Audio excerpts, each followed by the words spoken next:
Bonjour la famille, bienvenue dans cette nouvelle vidéo. Alors la famille, dans cette petite vidéo, on va parler de l'écrivain Tchernomone Nembo. Oui, on va parler de l'écrivain aujourd'hui. Cette alerte concernant son kidnapping, mais aussi sa sortie après l'alerte. Alors, pour rentrer dans le vif du sujet, d'abord, je vous invite à vous abonner à cette chaîne et surtout d'activer la cloche de notification pour ne rater aucune de nos prochaines vidéos. Aussi, la famille, je vous invite à regarder en intégralité cette petite vidéo. Elle est très intéressante. Maintenant, on va commencer notre sujet, le sujet de l'écrivain Tchernomo Nenempo. Ces derniers jours, on a vu concernant une alerte concernant une menace de kidnapping qui planerait sur la tête de l'écrivain. On a vu cette annonce qui disait ceci. En raison de ces prises de position contre la dérive autoritaire du CNRD et les atteintes aux libertés fondamentales, l'écrivain guinéen Tchernomone Nembo est la cible de menaces d'enlèvement de la part de la junte au pouvoir. Cette menace constitue une grave atteinte aux droits fondamentaux et au principe de la liberté d'expression. J'appelle l'opinion publique nationale et internationale à se mobiliser face à cette menace de disparition forcée qui pèse sur notre éminent écrivain. J'exhorte la gente à renoncer immédiatement à cette opération inacceptable et à garantir la sécurité de Tchernomone Nembo. Toute atteinte à son intégrité physique ou morale serait considérée comme une ligne rouge à ne pas franchir. On a vu cette alerte. Alors, vous avez entendu l'alerte que je viens de vous lire. On a vu cette alerte en train de circuler sur les réseaux sociaux. On ne sait pas qui a alerté concernant cette menace qui planerait sur notre éminent écrivain Tchernomone Nembo. Parce que la personne qui a donné l'alerte n'est pas mentionnée, en tout cas dans le communiqué. Mais ce qui reste clair, on a vu ces derniers temps la sortie de l'écrivain qui a fait plusieurs sorties dont il n'a pas fait du tout cadeau au pouvoir en place. Alors, si une menace planerait sur la tête de l'écrivain, bon, il reste à savoir qui serait derrière. Mais dans l'alerte, la personne qui a écrit de toutes les façons l'alerte a pointé du doigt aux autorités de la transition. Alors, la famille, comme on a vu l'alerte, la réponse de l'écrivain n'a pas tardé. Oui, l'écrivain a répondu concernant l'alerte et selon lui, il est prêt. Il est prêt. Si c'est de ces prises de position qui, en tout cas, qu'on lui menacerait, en tout cas, selon lui, il est prêt. Il est prêt à affronter n'importe quelle tempête. Alors, je vais vous lire sa réponse concernant cette alerte. Alors, il dit ceci, notre écrivain, Tchernomone Nembo dit, les réseaux sociaux m'apprennent que, de sources sûres, je serai l'objet d'un projet d'enlèvement. Est-ce vrai? Est-ce faux? L'écrivain se pose la question. Le proche avenir le dira. Pour l'instant, je ne distingue aucun signe inquiétant autour de moi. Je vague à mes occupations le plus normalement du monde. Jusqu'à preuve du contraire, ma famille et mes amis n'ont pas à s'inquiéter, a en tout cas indiqué l'écrivain. Il dit, ceci dit, nous sommes en Guinée.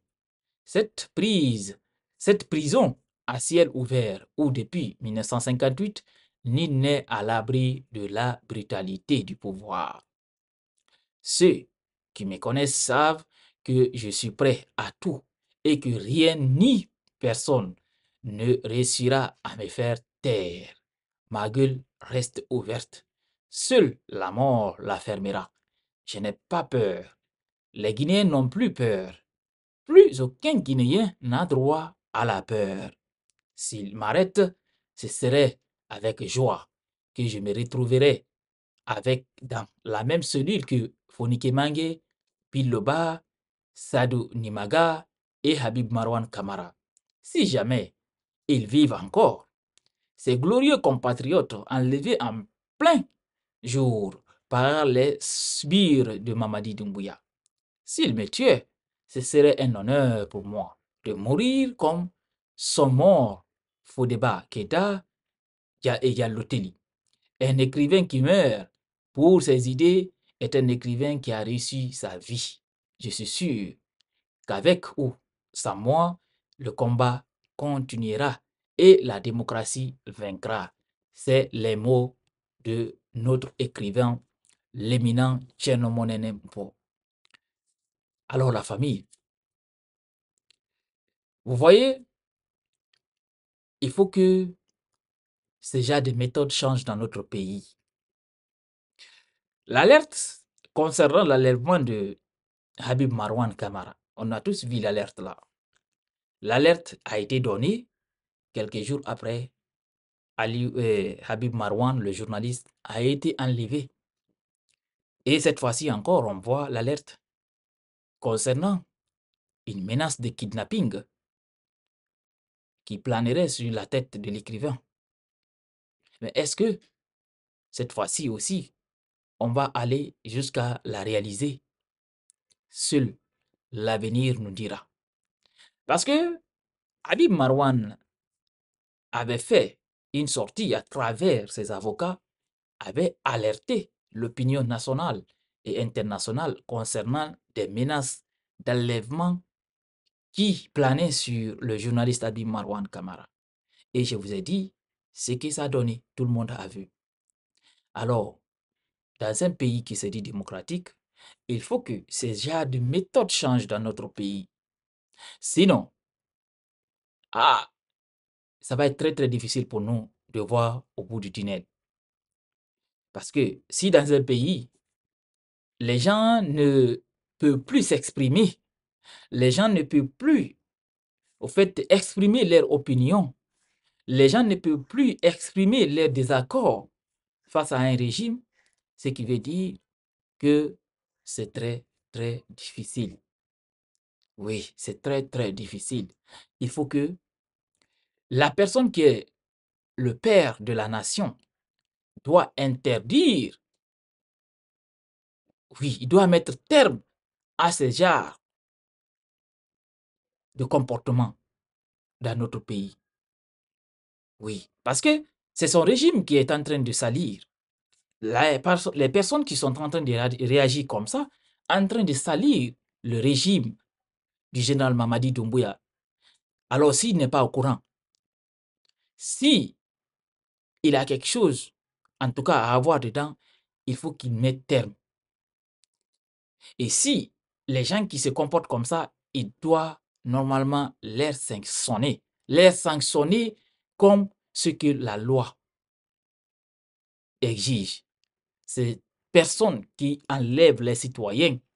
Sinon, un citoyen, vous êtes libre de le convoquer.